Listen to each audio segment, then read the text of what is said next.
Excuse me? Are you guys friends? Huh? Are you guys friends? No. Oh, okay. When I took on this project about Elaine May, I didn't expect to be conducting an investigation on male friendship. But when I met her good pals Mikey and Nicky, I had questions.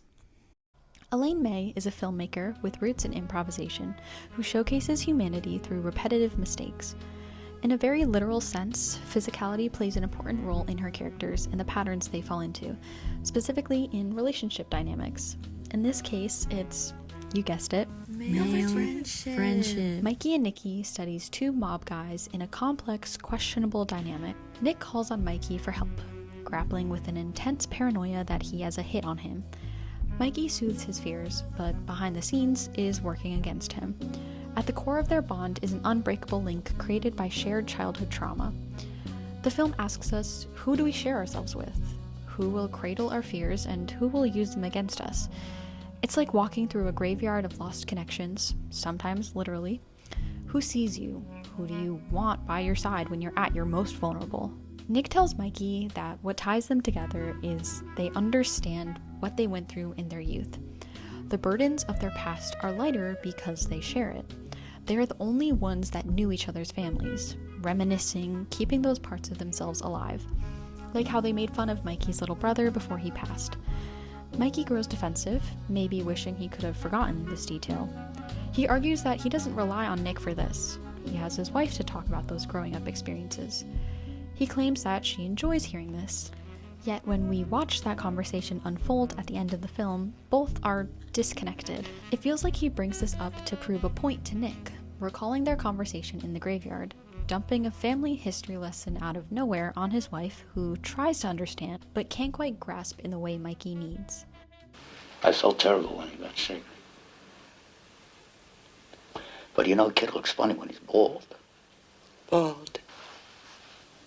I just told you he lost all his hair because of the fever. I'm sorry, I forgot. Yes, I see.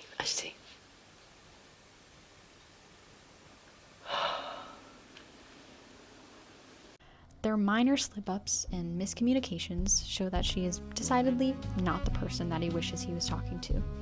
On the other side of that door, tragically, that person dies. In the article Elaine lists, Sean Rogers writes, "For the relationships in May's films, they are difficult.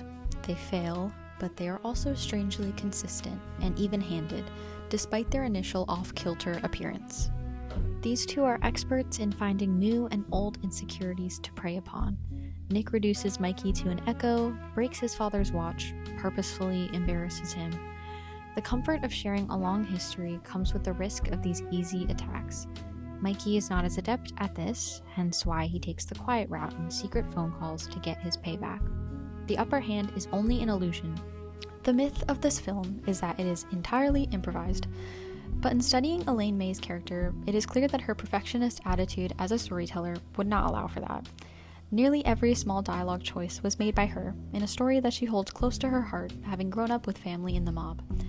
It disregards her talent to presume that just because she is a respected improviser, one of the original founders of the craft, that she would give actors too much freedom in deciding her own characters for her.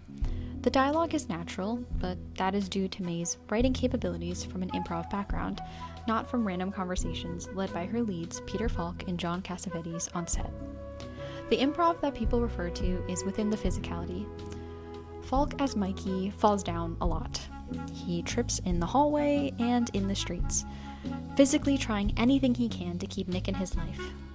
Busting down doors, tackling a local cafe worker to get him a remedy for his ulcer. Ironic, since he's arranging Nick's hitman behind the scenes.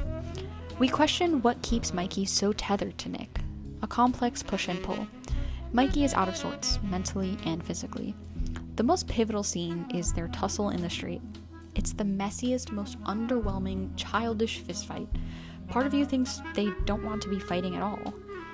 According to Miss May Does Not Exist by Carrie Corrigan, believing that any formal blocking would lead to unnatural results, Elaine ran 3 cameras simultaneously and left the movement entirely up to her actors.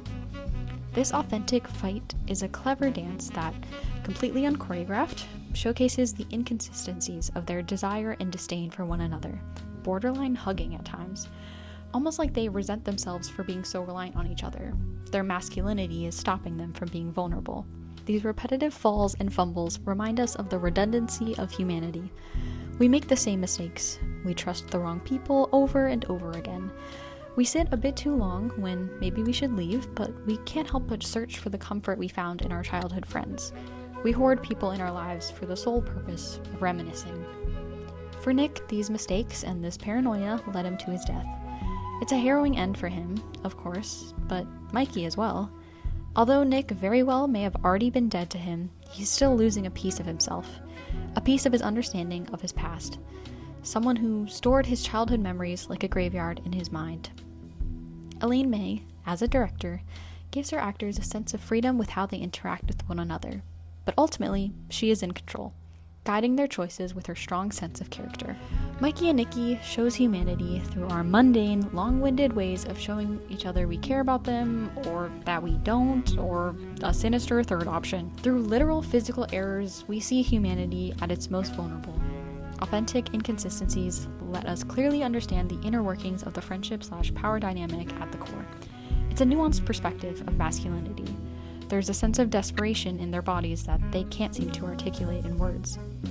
Childhood friendships lead us to a sea of contradictions and the never-ending struggle of catching people up on our trauma when they weren't there. The complex that there was only ever one person left that understood us, dancing around an ever-changing dynamic.